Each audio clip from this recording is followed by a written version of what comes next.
Hey, as promised, finally a video with some commentaries on what's happening with Wavecrest, and yeah, just want to give you a couple of updates. Also here from San Francisco, and yeah, I know Bettina has posted already some updates on what's happening with Wavecrest. I just wanted to summarize that, how that is going to affect TenX, and it's going to be not so long because I think it's very straightforward.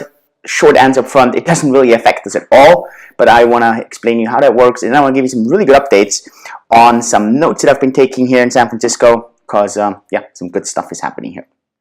So very first thing, as some of you might have heard or seen from other companies that are working with Wavecrest, Wavecrest is a card issuer.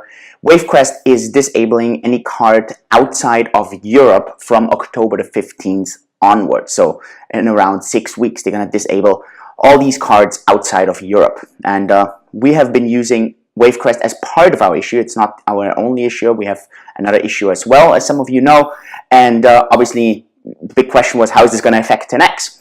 Here's the good thing. It doesn't really affect us because for some of you, you notice, we have actually been working on getting a total separate issue out where we have full control, where we have everything in our own hands. And the timelines, and that's why I was 2 or 3 days a bit of in a limbo where I didn't reply straight away on how this is going to affect everything, because we just wanted to be sure that these timelines actually work out so that we have the new issuer in place up front. So that's the really good news. The good news is it's not going to affect you as a cardholder. It doesn't affect the company because we are going to have a new issuer up front that we can use worldwide with before that. And that was in the plans already. I just wanted to be sure that this all works. So that's the really good news. And that's also why I've always communicated that no matter whether you're in Europe or in Asia or South America, wherever, you're going to be getting a new card by the end of Q3. And so we just wanted to be sure it's before that timeline. And yeah, so it doesn't affect us. Also, if you're in Europe, you're going to be getting a new card from a new issuer before that timeline, because yeah, we really want to be in full control. We want to have a lot more options when it comes to issuing. And obviously at the same time, I am flying to Zurich. I'm going to be meeting someone there who is very experienced in getting a license for us that we can do all these things ourselves directly. Now, that's something we've stipulated in our white paper, and we're full on track with that. So I'm going to be meeting that person in Zurich, trying to sign a contract, trying to get this everything aligned so that in 2018 we can issue our own cards directly. We're not going to need a partner, and yeah, we're going to do this in lightning speed. I can assure you we're going to focus a lot on these things. And I know I've already received messages on who is this new issuer that you're going to be working with. Here, I'm not going to tell you, and the reason we're not going to tell you is because we're going to get a massive head start on this, because I'm talking with a lot of companies out there that are claiming that they're going to have a debit card live, that maybe have a Bitcoin debit card live, and with, I mean, look, we all know each other, so I'm talking to them, and they're all totally, yeah, panicking. I'm getting a lot of messages and emails. Hey, what's TenX doing now? Is there any way we can partner? Is there any way we can use the same issuer? And that's why well, I'm not going to release these info right now, because it's going to be a massive competitive head start. And yeah, I hope you kind of understand and respect that and trust us that yeah, we're going to deliver on that. And look here, I just want to give you some emails, for example, we're getting, right? And this is a live email that says, hey, Julian, given XYZ, I'm not going to give the company, but we're getting a lot of those. Given XYZ's new card policy, I wanted to check in and see if we could partner together. We have 25,000 cards outside of Europe right now, and if we could co-brand with you, this would be really great. Trust me, our XYZ really needs that. This is one of the emails that we're getting, and I've received over like 13 other emails in that kind, where companies are now, they don't have a solution, they bet on one thing, and yeah, we've just never done that. I think that's always really important in that regard. So it's a blessing in disguise for us, and I hope you see that as well. So I'm really optimistic and positive about that. We're also talking to a bank right now directly that we might actually use. We're going to lease an entire license from them. This would speed up our entire own process a lot. So I think yeah, a lot of the stuff we're doing in the background has been really paying off, and so that's yeah, some really good stuff there. So you can be excited for some extra news. And I'm also very curious now to see a lot of companies who are making bold claims out there, how they're gonna stick on their timelines. And again, it comes down to the same thing. ideas are worthless. Execution trumps an idea all day long. So yeah, let's see. I've heard some dash cards are supposed to come. Let's see. I've heard some other multi-asset cards are going to come. Let's see. I'm always excited, and I'm very open, and I love competition because yeah, it's going to challenge us to step up our game. And I hope you can see a bit. I'm a bit tired and exhausted. I've had a really crazy busy week here in the US. I've been in New York for 2 days. I've had some really good meetings. I've been here in San Francisco now for 3 days, staying here with one of our big investors and having a really good time, and not like partying time, like really productive time. I don't know if you've been following, for example, on Facebook. I've been meeting with a lot of large investment funds here, and I mean really renowned investment funds. And you might be asking, hey, Julian, why are you meeting with these funds?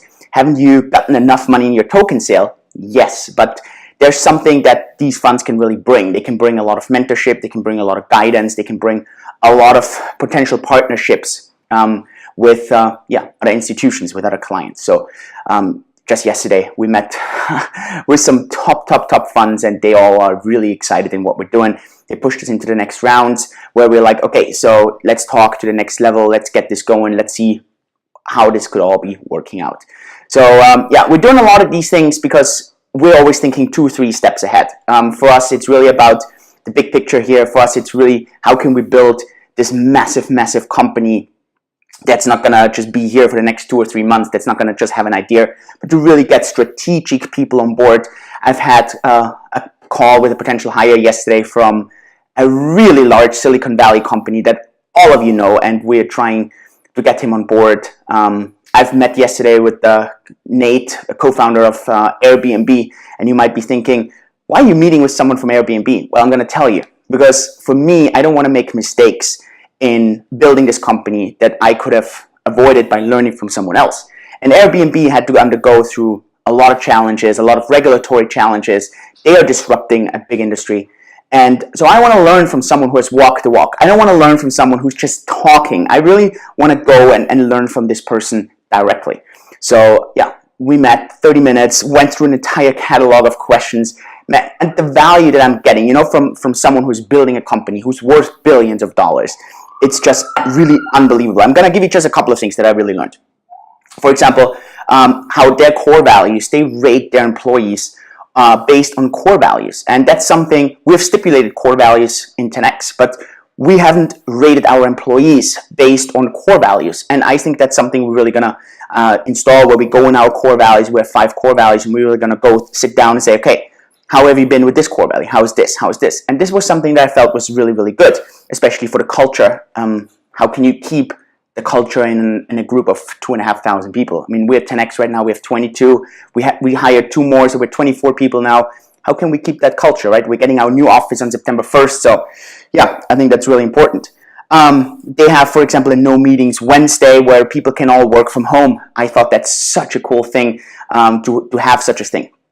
And one thing that I felt that was really important was the sentence he told me. He said, it's hard to hate up close. It's hard to hate up close. And to me, what that meant was, and that was a question I had for him, is how do you deal with regulators? How do you deal with, for us it means a lot of monetary authorities all around the world. I'm meeting actually in Europe. I'm going to meet a lot of authorities. I'm flying to Finland, Germany, Austria, in the US, in Switzerland, in Singapore, obviously. How do you deal with those? And he says, well, it's hard to hate up close. So keep these regulators close, build up a relationship with them, do this early. And that's something that I wanted to do, but now it's anyways, it's really on top of my list. And when I'm flying to many events and talks, and TenX is going to be at a lot of these talks and events, one thing that's going to be very high on my list now is really meeting these regulators, meeting and understanding, building a relationship, because I really love that feedback from him, that it's hard to hate up close. So good. What I want to do with this video, that was a bit of an extraordinary kind of video, is on the one hand, explain to you the situation with Wavecrest. So that for us is going to be a smooth ride. It actually was planned from us anyways to work with someone else. So and that's actually a blessing in disguise, because now suddenly we get a lot of requests from partnerships where we are, I don't want to say the only sheriff in town, because I don't think that's the case, but we have a really big head start compared to other companies because we have prepared certain things, or we have made precautions. And then I really want to tell you what's been happening in the last 10 days here in the US. I'm flying back to Singapore tonight. It's going to be an entire busy week here in Singapore, and yeah, then there's a couple of events coming up, but I'm going to keep you posted, and we're going to have a Q&A on Tuesday anyways. So hey, with this, I hope that little video gives you a bit of an update what's happening here, and yeah, more awesome news to share all the time. The iOS version is in its final stages to be rolled out to the public. Web app is out, so going all really well. I'm going to go drop off to the airport right now. So with this, guys, thanks so much for all your support, for all your really wonderful messages. And hey, we're one of the best communities out there, and that's how it's supposed to be. That's really cool. So awesome. Thanks so much. And yeah, talk next video. Bye-bye, guys.